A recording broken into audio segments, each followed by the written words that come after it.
యూదా దేవుడు నన్ను క్షమించడు అని నమ్మాడు. దేవుడు నన్ను క్షమిస్తాడు, ఆయన దగ్గర కృప దొరుకును అని విశ్వసించలేకపోయాడు. ఎంత తప్పు జరిగిందో చూడు. పేతురైతే నేనైతే అబద్ధమాడి తిని కానీ ప్రభువు కృపను బట్టి నన్ను క్షమిస్తాడు, తిరిగి నన్ను ఆయన ఆమోదించే అవకాశం ఉంది. ఎందుకంటే నేను తేడా కావచ్చు కానీ నా ప్రభు తేడా కాదు. నేను ఆయనకు నమ్మకంగా ఉండలేకపోయినప్పటికీ ఆయన నాకు నమ్మదగిన వాడు గనుక కనికరముతో నన్ను చేర్చుకుంటాడు అని నమ్మటమే ఎంత ప్లస్ అయిందో. అలా అతడు నమ్మునట్లు దేవుడు వేడుకున్నాడట ప్రభు పేతురు కోసం. ఈ అబద్ధం ఆడతాడు, ఆడి ఇక నేను తగను, నేను పనికిరాను అని యూదాలాగా పేతురు కూడా ఉరిపెట్టుకోకుండాన్నట్లు వేడుకున్నాడు. ఆ ప్రార్థన విని తండ్రి పేతురు విశ్వాస విషయంలో తప్పిపోకుండా కాపాడాడు. అందుకే పేతురు నిలబడి తర్వాత సంఘాన్ని నిలబెట్టాడు. ఎంతమందికి అర్థమైందో ఏమో, మరి కష్టపడి చాలా వివరంగానే చెప్పాను. మరి సంతోషం.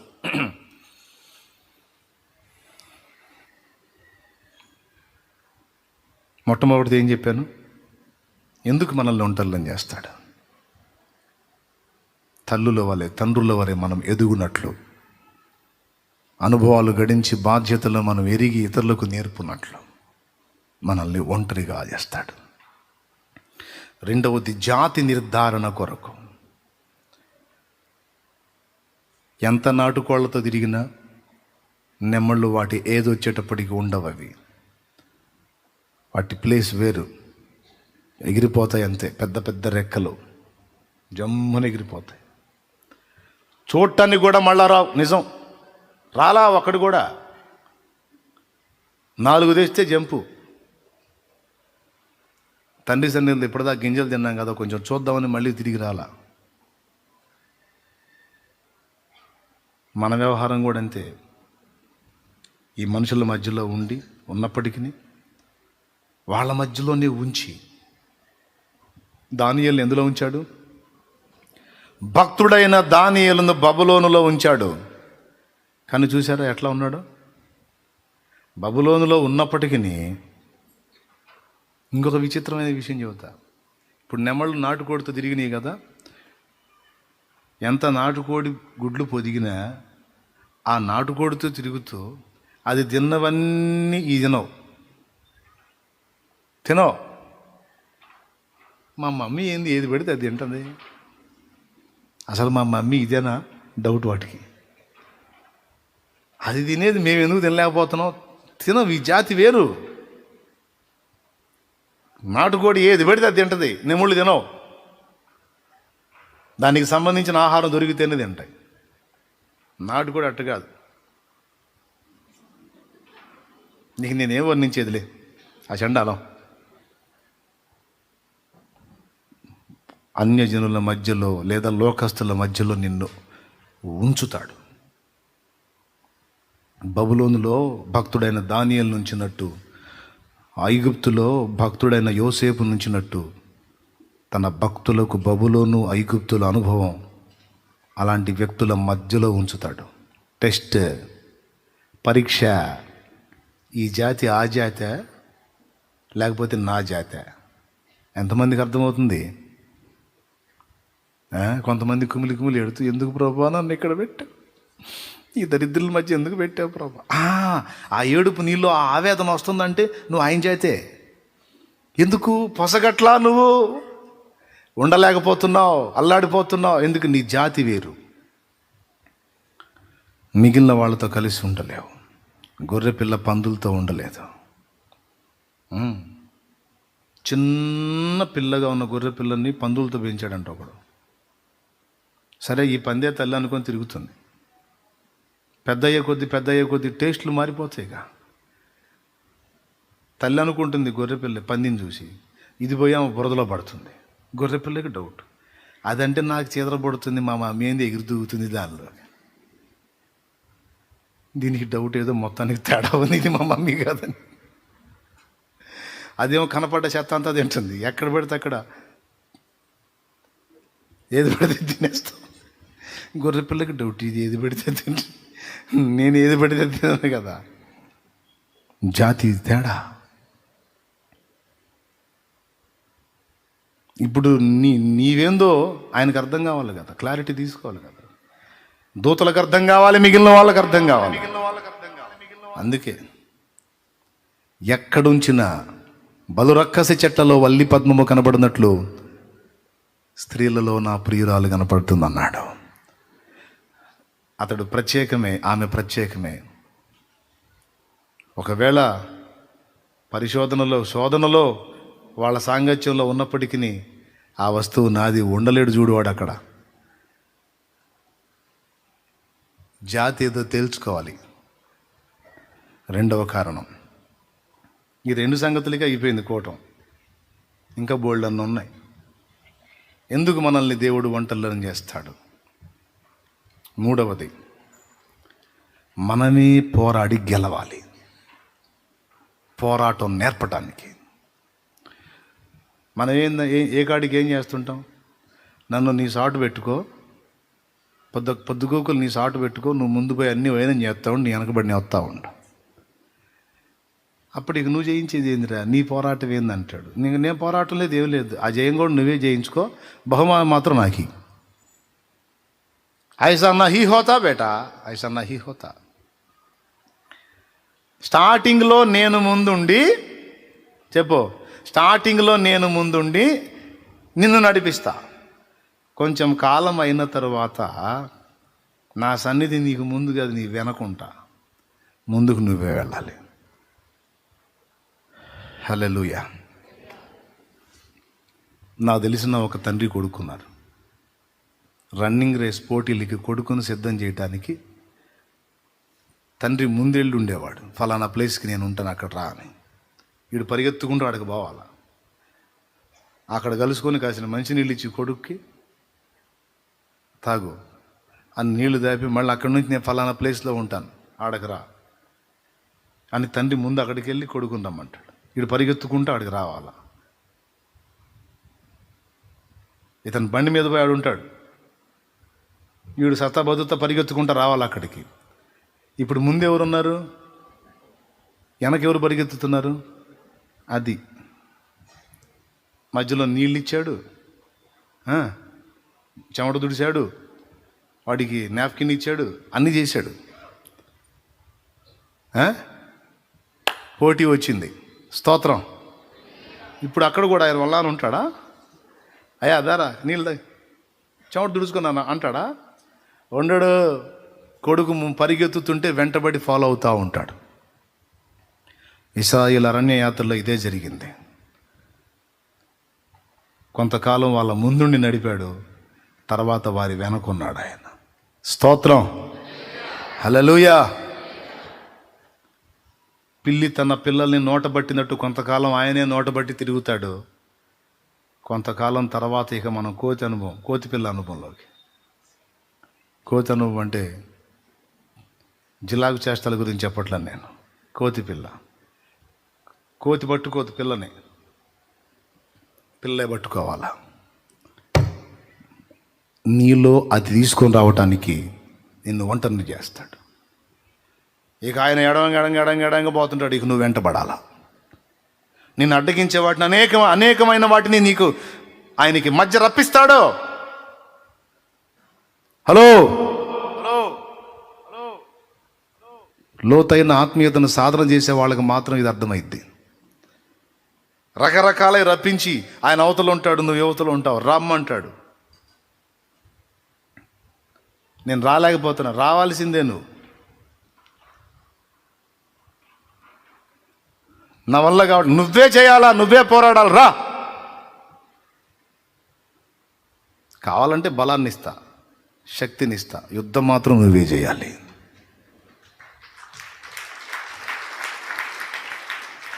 నీలో వీరత్వాన్ని, పోరాట పటిమని, వీరోచితాన్ని వెలికి తీయటానికి దేవుడు నిన్ను ఉంచుతాడు అక్కడ. అంతే. అర్థమైతే స్తోత్రం చెప్పు గట్టిగా. పొద్దుస్తమానం మీ అబ్బాయిని వెంట పెట్టుకుని తిప్పుతావేంది? కొంచెం తిప్పిన తర్వాత ఏమంటావు?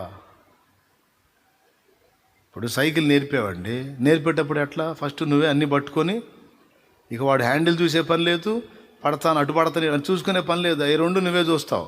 వాడు ఏం లేదు, పెడల్ చూసుకొని తొక్కుతూ ఉంటాడు. తొక్కుతూ ఉంటాడు. ఏయ్ పెడలు చూసేది ఏందిరా, ఎదురు చూడంట.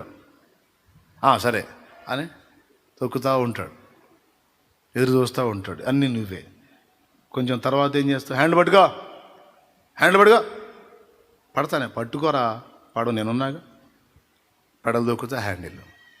కొంచెం దూరం వాడు తొక్కటం మొదలుపెట్టినాక అట్ట వదిలే, వాడు భయపడతాడు, మళ్ళీ పట్టుకుంటాడు. అట్లబడి నేర్చుకుంటాడు. నేర్చుకున్నది ఆగ నువ్వు పట్టుకుంటావు.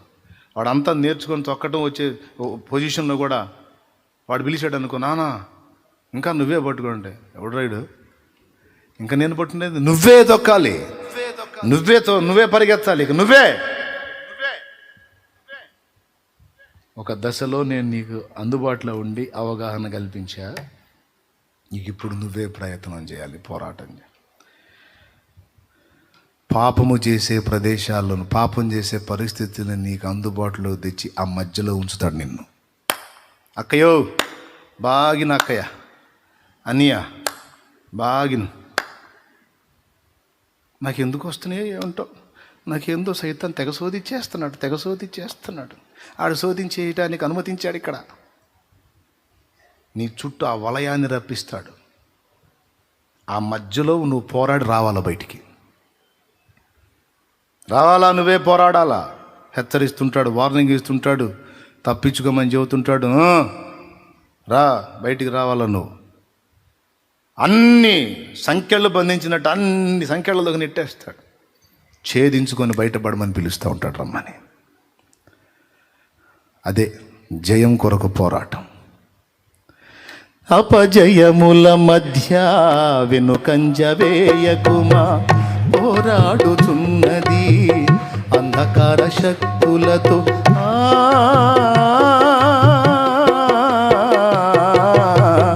అపజయముల మధ్య వెనుకంజ వేయకుమా, పోరాడుచున్నది అంధకార శక్తులతో. దేవుడిచ్చు సర్వాంగ కవచమును ధరించుకొని ధూపార్తి చేబూని స్తుతియాగము చేయుచు, జయమే ఊపిరిగా గురి యొద్దకే సాగిపో, జయమే ఊపిరిగా గురి యొద్దకే సాగిపో. ప్రాణమా నాలో తొందర పడకుమా, ప్రాణమా నాలో తొందర పడకుమా. ఎందుకింక కన్నీరు, ఎందుకా వేదన, నీ దుఃఖ దినములన్నీ సమాప్తమైనవని తెలుసుకొనేస్తమా, యేసయ్య మాటిది. హల్లెలూయా. ఆకర్షణలు కావచ్చు, పాప ఇచ్ఛలు కావచ్చు, భోగేచ్ఛలు కావచ్చు, లోకాపేక్షలు కావచ్చు, ప్రతికూలతలు కావచ్చు, సమస్యలు కావచ్చు, ఒక సుడిలోకి నెట్టబడ్డట్టుగా ఆటిల్లో పడితేనే అసలు నీళ్ళు ఉన్నదేందో బయటకు వచ్చింది. అది బయటికి నీలో ఉన్న సత్తువ శక్తి దేవుడిచ్చింది ఏముందో అది నీలోంచి వ్యక్తపరచబడాలంటే వాటి మధ్యలో నలిగినప్పుడే వ్యక్తం అవుతుంది. అర్థం కాదు చాలామంది, ఎందుకు ఇట్లా అవుతుంది అని. ఆ చట్రంలో ఉంచబడ్డావు నువ్వు, గమనిస్తున్నాడు.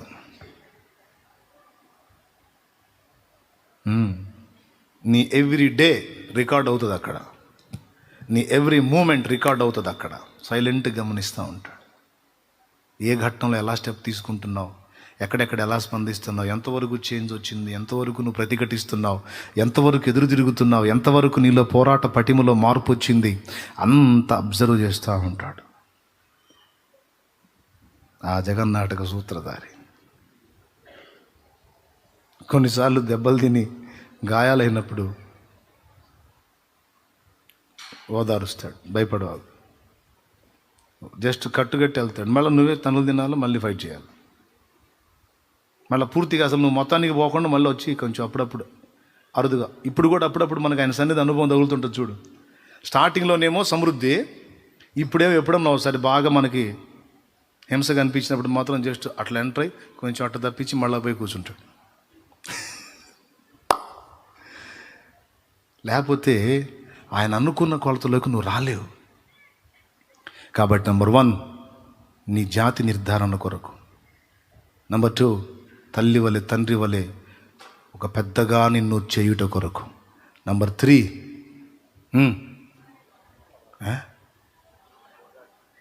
నీలో ఉన్న పోరాట పటిమ, నీలో ఉన్న పోరాట పటిమను శక్తిని వెలికి తీయుట కొరకు, నీలో ఆయన ఇచ్చిన సామర్థ్యాలను వెలికి తీయుట కొరకు. 4వది నీలో విశ్వాసము వ్యక్తపరచుట కొరకు.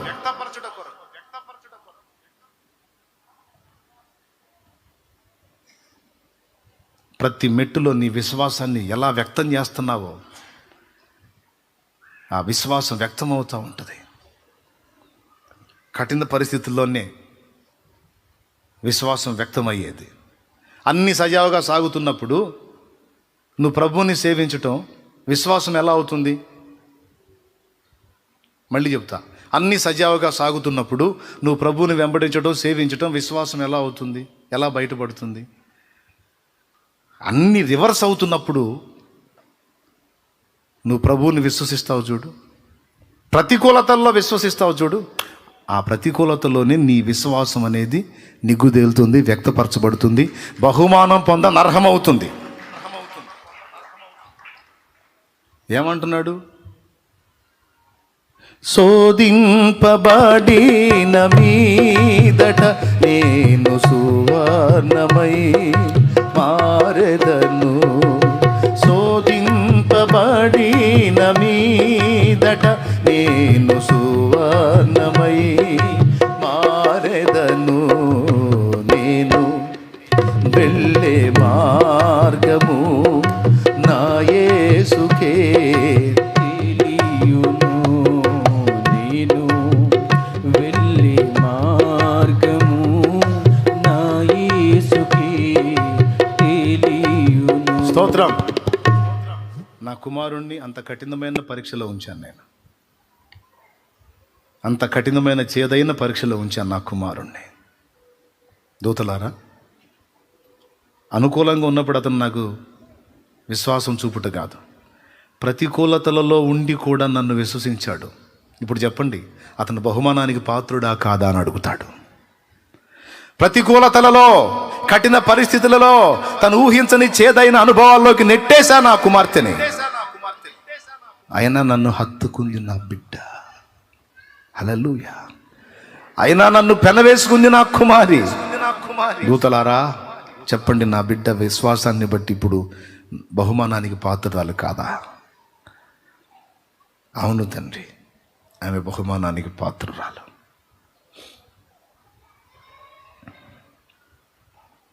ఎక్కడ వెళ్ళడైతే?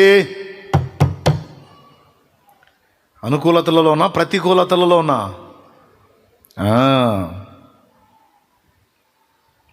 దేవునికి మహిమ. మరి ఇప్పుడు ఆ విశ్వాసం వెల్లడయి నువ్వు బహుమతి పొందాలంటే ఎందులో నెట్టాలా? ఎందులో తేలాల రంగు?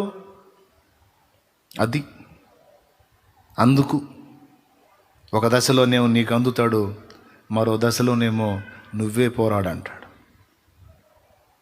ప్రార్థన చేస్తున్నా, నువ్వు పోరాడమని చెయ్యి ప్రభువా. ప్రార్థన చేస్తున్నా, నువ్వే పోరాడు ప్రభువా. నేనే పోరాడి నువ్వు బహుమానం తీసుకుంటా. ఏ పుట్టిందమ్మా నీ పుట్టక అంటాడు. దేవునికి డాడియా రన్నింగ్ రేస్లో నేను ఫస్ట్ క్లాస్లో రావాలి, లేదా ఫస్ట్ ప్రైజ్ కొట్టేయాలని నన్ను పరిగెత్తుతున్నావు కదా, నాకంటే భలే బాగా పరిగెత్తుతున్నావు కదా డాడియా, నువ్వే పరిగెత్తవచ్చు కదా, నేను కప్పు తెచ్చుకుంటా అంటే ఎట చూస్తాడు మన డాడీ?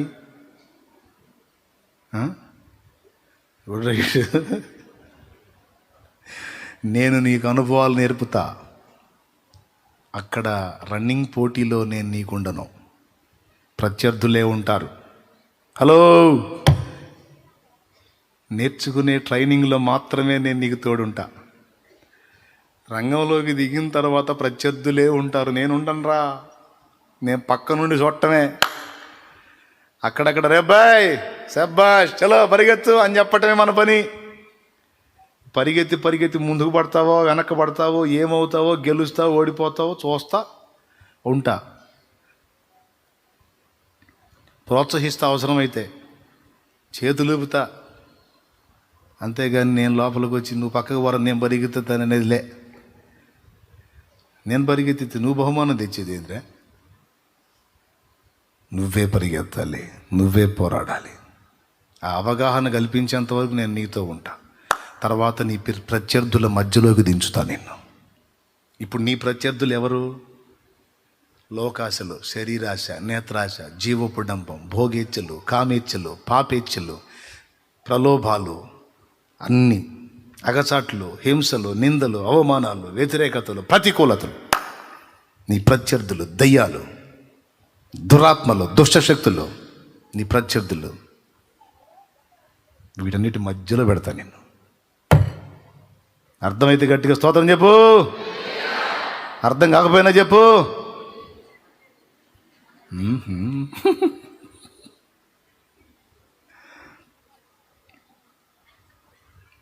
అందుకే మరి ఇట్లా బలపరిచే దేవుడు. అట్లా ఉన్నావు నువ్వు. నేను ఎక్కడికి పోలా, నేను ఇక్కడే ఉన్నా. పరిగెత్తేవాడు ఏమనాలా? గురి వైపు చూసి పరిగెత్తాలా. డాడీ ఎక్కడికి పోలా, డాడీ మన పక్కనే ఉంటాడు. ఈ గట్టు ఉంటాయి, తాళ్ళు గట్టు ఉంటాయి. అయ్యా ఏం గట్టు ఉంటాయి? రోపు గట్టు ఉంటుంది కదా. ఎందుకు లేయ్యా? తాడు గట్టు ఉంటుంది. అటు తాళ్ళు ఇటు తాళ్ళు మధ్యలో వీళ్ళు పరిగెత్తాలి. తాడుకు వెలపడ తింటుంటాడు. ఈరోజు నిన్ను నన్ను అలా మన పాస్టర్లను కూడా ఇప్పుడు అంతే వదిలే నేను. విజయమ్మ ఉందా ఇంకా? స్తోత్రం. మెలకుగుండు అన్న, మెలకుగుండు. అందరూ ఉండండి. ఒక్కొక్కరిని రంగంలో దించి అట్నే వదులుతా ఉన్నా నేను కూడా. స్తోత్రం. హల్లెలూయా. ఇప్పుడు శ్యామను ఉన్నాడు రెక్క కింద. రేపు శ్యామను కూడా వదులుతా. పరిగెత్తాలి. అందరూ పరిగెత్తాలి. నిగ్గు తేలాలి. తండ్రులు కావాలి, తల్లులు కావాలి, నాయకులు కావాలి, విశ్వాస వీరులు కావాలి, బహుమానం పొందాలి, జాతి నిరూపణ జరగాలి.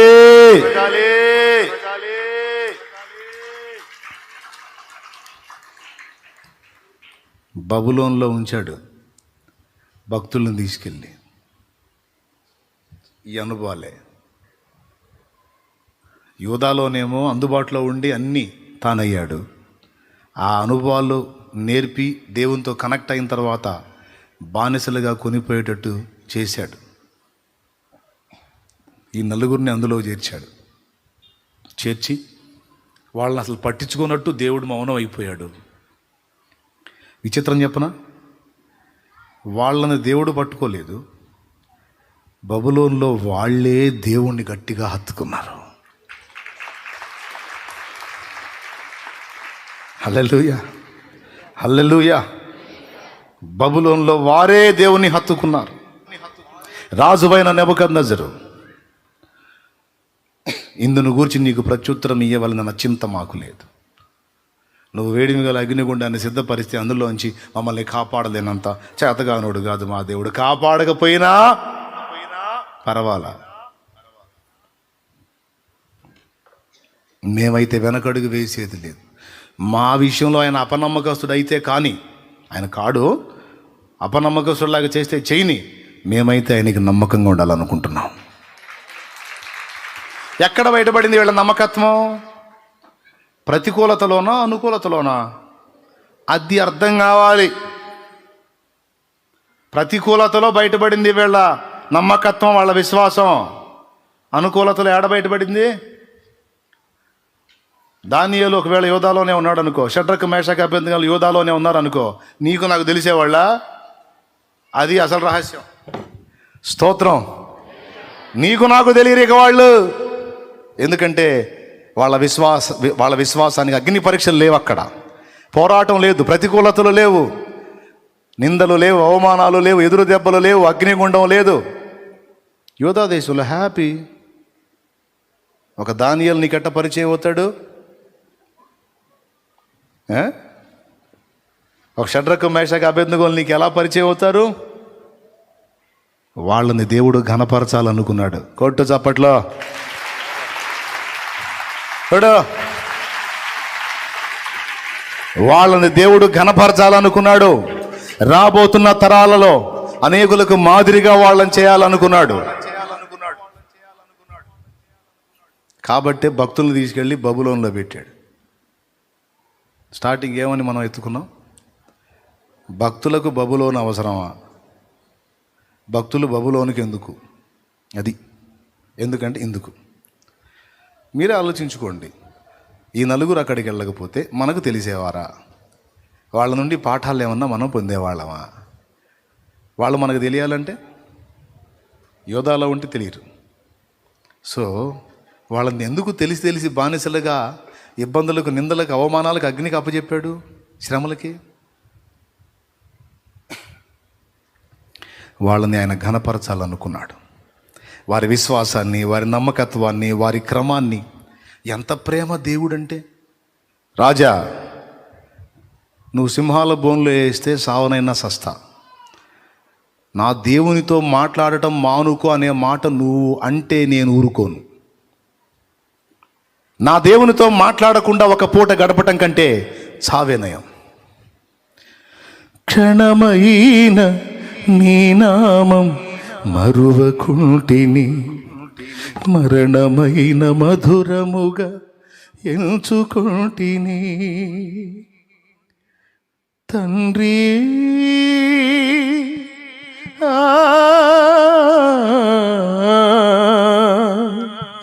తండ్రి తండ్రి తండ్రి, క్షణమైన నీ నామం మరువకుంటిని, మరణమైన మధురముగా ఎంచుకుంటిని. క్షణమైన నీ నామం మరువకుంటిని, మరణమైన మధురముగా ఎంచుకుంటిని. తండ్రి ఉన్నావని బ్రతుకుచుంటిని, తండ్రి నీ ఉన్నావని బ్రతుకుచుంటిని. నీ కొరకు నేను, నా కొరకు నీవు, నా కొరకు నీవు, నీ కొరకు నేను. నీవుగాక ఎవరు నాకు లేరయ్యా, నీవుగాక ఎవరు నాకు లేరయ్యా. నీవే నీవే నా ప్రాణము, నీవే నీవే నా సర్వము. నా ప్రాణ ప్రియుడా నా యేసయ్యా, నన్ను గన్న తండ్రి నా యేసయ్యా. పూజింతును ఓ పూజార్హుడా, భజింతును ఓ భవదీయుడా. నీవుగాక ఎవరు నాకు లేరయ్యా, నీవుగాక ఎవరు నాకు లేరయ్యా. నీవే నీవే నా ప్రాణము, నీవే నీవే నా సర్వము. యూదాలో ఉంటే అన్నీ తెలియవు. ఇశ్రాయేల్ దేశంలో, యూదా దేశంలో ఉంటే అన్నీ తెలుస్తాయి మనకి. అవి ఏం రావుగా. అగ్నిగుండం వచ్చేదా వాళ్ళకి? సింహాల బోనం వచ్చేదా? స్వప్నము దాని భావం మొత్తం మీరే చెప్పాలనే పరిస్థితి వచ్చేదా? వాటిలోనికి నెట్టి అక్కడ వాళ్ళేందో జనానికి చూపి తన దాసులను ఘనపరచని ఇష్టపడినందుననే ఆనాటి భక్తులను అలాగ అనుమతించినట్టు ఈరోజు నిన్ను నన్ను ప్రతికూలతల్లోనికి నెడుతున్నాడు కొన్నిసార్లు. స్తోత్రం, హల్లెలూయా. ఎన్నైనా ఘనపరచని ఇష్టపడినందున నెడుతున్నాడు. ఆఖరి మాట, ఆఖరి మాట. మనల్ని అలా నెట్టివేసి ఆయన కొరకు మనకు ఎంత ఆకలి ఉందో పరీక్షించుకుంటాడు. ఎంతవరకు వెంటబడతాం, ఎంతవరకు ఆయన వెంటబడతాం, ఎంతవరకు ఆయన కోసం పరితపిస్తాం, ఎంతవరకు ఆయన కోసం ఆరాటపడతాం. సైలెంట్గా అబ్జర్వ్ చేస్తుంటాడు. తన భక్తుల్లో ఇదంతా వెతుక్కుంటాడండి దేవుడు. హల్లెలూయా. జాతి లక్షణాన్ని రుజువు చేయటానికి, తల్లి వలె తండ్రి వలె మనల్ని పెద్దలుగా చేయటానికి. మూడవది,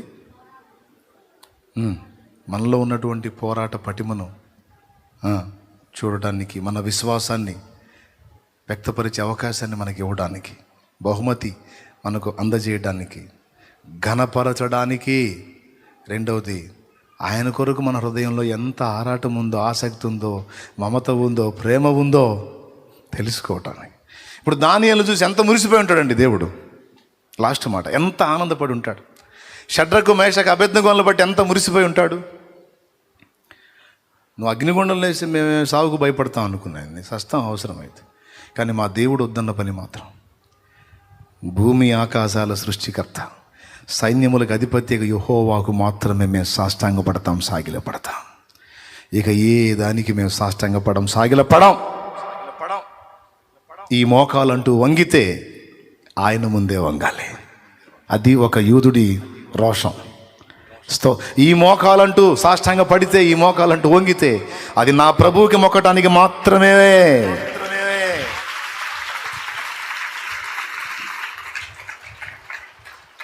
ఈ పెదవి ముద్దాడాలంటే నా ప్రభువునే. ఇక దేనికి మోకాళ్ళలోనకయో దేన్ని ముద్దు పెట్టుకొనకయో ఉందమని మా తీర్మానం. ఏమైంది చివరికి? అగ్నిగుండం ఒక వెంట్రుకను కూడా కాల్చలేకపోయింది. సింహాలయ నోళ్ళు మూశాయి. భక్తులు ఘనపరచబడ్డారు. భక్తులను ఆదుకున్న నా దేవుడు మహిమ పొందాడు. దానియేలు దేవుడే నిజమైన దేవుడు. షడ్రకు మేషకు అబేద్నెగోల దేవుడే పూజార్హుడు.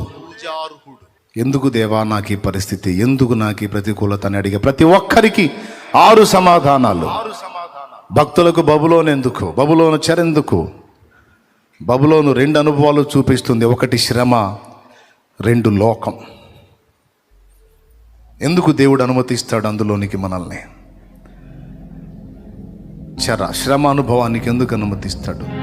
లోకాశల మధ్యలోనికి ఎందుకు నెట్టతాడు? నువ్వు నిప్పుగా నిగ్గుదేలి బయటికి రావాలి. అందుకు నువ్వే సాధించాలి, నువ్వే సాధించాలి. రేపు నీకు సంతోషంతో కిరీటం పెట్టాలి, బహుమానం ఇవ్వాలి. అందుకే ఒంటరిగా చేసి నెడతాడు. ఈదుకొని రా, ఈత నేర్పుతాడు నా దేవుడు నీకు. ఎగరటం నేర్పడానికి, నేర్పుతానికి. నేను వదిలేశాడు అనుకున్నావు పూర్తిగా? వదిలేలా, వదలడు కూడా. ఎన్నటెన్నటికీ నిన్ను వదలడు. నేర్పుకుంటున్నాడు.